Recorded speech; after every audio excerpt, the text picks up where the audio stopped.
ɗo e Sénégal Ousmane Sonko horejo kesso suudu sardiyankoru ndu suuti konnguli cergal makko e Bassirou Diomaye Faye horejo leydi ndi alhaali ñamade Sénégal sariya haɓirɗo lutiyankagal ha yetti e golle ɗe o adi waɗude toon to parlement o ala toɓɓere nde o horejo Pastef acci ngol woni aranol omo haala e RFI France 24 guilaw itta e jullere hoore yakku jagorɓe leydi ndi ma en keɗomo e fuɗɗode kabaruji ɗi to Nigéria kam yimɓe nogas mayi e dow janggu ngu kuliyankoɓe to riwo hirnangue leydi ndi ko ɗum holli hanki cimtol ko yowiti alhaali kisal ngu jangu waɗi ko balɗe faltiɗe ɓe kuliyankoɓe ko sikkitanoɓe tawede e goomu ngu konnu dowlaji tentuɗi yanuno e dow muɗum e lewru sappo e ɗiɗi ɓuuri yawtudu ko ɓuuri temedde galleji immima to Burkina Faso moloyade to leydi Mali to wuuro na wiye koro hakkodere leydi ndi ngo wuuro tokoso ina wondi e caɗele jaɓɓade ɓe yimɓe ma en gartu hen tedduɓe bisimilla moon on calminama on juurama on jettama bisimilla moon e ley kabaruji ɗi hande ko altine balɗe sappo e joyyi lewru jeegom ɓuuri hitande ujunaji ɗiɗi nogas e jeegom Sénégal ɓuuri kala luural politique ngal mbawɗen jogade ɗum ko konngudi Ousmane Sonko gonnoɗo hoorejo jagorɓe leydi ndi mo hoorejo leydi Bassirou Diomaye Faye itti gollal muɗum gila jonte joni so tawi noon tayre politique hakkude ɓe ardiɓe ɗiɗo wonnoɓe sehilaɓe e nder landa Pastef ina timmi ina jaaɓi ɗum bonnata golle juɓɓule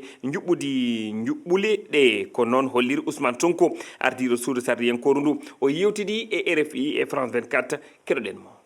Cette affaire appartient o alhaali jeeya hannde ko e taarika politique Sénégal neɗɗo politique kala e laawol mum tengal cergal e bange juɓɓudi wona e goonga ko ɓuri tengtude e golle amen politique leydi Sénégal no ɓuri kala luural politique ngal mbawɗen jogade miɗo andina yimɓeɓe fof ɗum wonata caɗele nder leydi ndi ina wawi wadde luural politique walla e bange eɓɓade kono wona caɗele tiɗɗe wonta e nder leydi ndi Sénégal naaɓe no ɓuri ɗum mawnude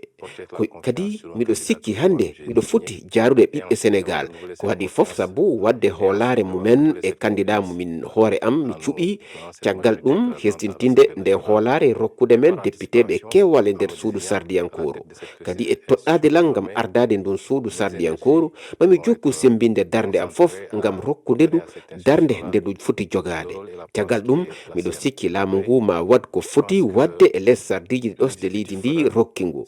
e ɓande nde ma wad e mbaadi timmitirɗi sabu enen fof eɗen jogii o fartange gollorade ngam ƴellidde oɗo manda beele o wona manda moƴƴo ngam dewral Sénégal naaɓe ɓe pour le bonheur du peuple sénégalais. Ko kanko Ousmane Sonko wonata koɗo men oɗon wawi heɗademo ko ɓuuri juutude ɗo e silmaji seeɗa FMI Fonds monétaire international ndu suudu ñawluru kalis no heeɗa fuɗɗude hande ɗo e Dakar lamorde Sénégal ɗum ha aljuma arowo fanare nde ko fuɗɗitade jewte dartinoɗe hakkude FMI e laamu ngu gila lewru ɗiɗa ɓuuru faltindu ɗe jewte fotti noon koye saaha nde laamu ngu heeɓi gouvernement kesso kono kadi e saaha mo tawata caɗele kalis e caɗele ñamade no daaki e nder Sénégal fedde wiyetende frappe ɓattinde Pastef nde Ousmane Sonko ardi namdima yo hoorejo jagorɓe kesso o Alaminoulo labtin ha laaɓa peeje laamu ngu e alhaali jogol ñamade nde ɓe noddi e nder cimtol hooreɓe ɓe mbasa gollirde yidde pelle adunaru kewɗe ko wayno FMI ɗum woni ƴewtade e ñamade leydi e Sénégal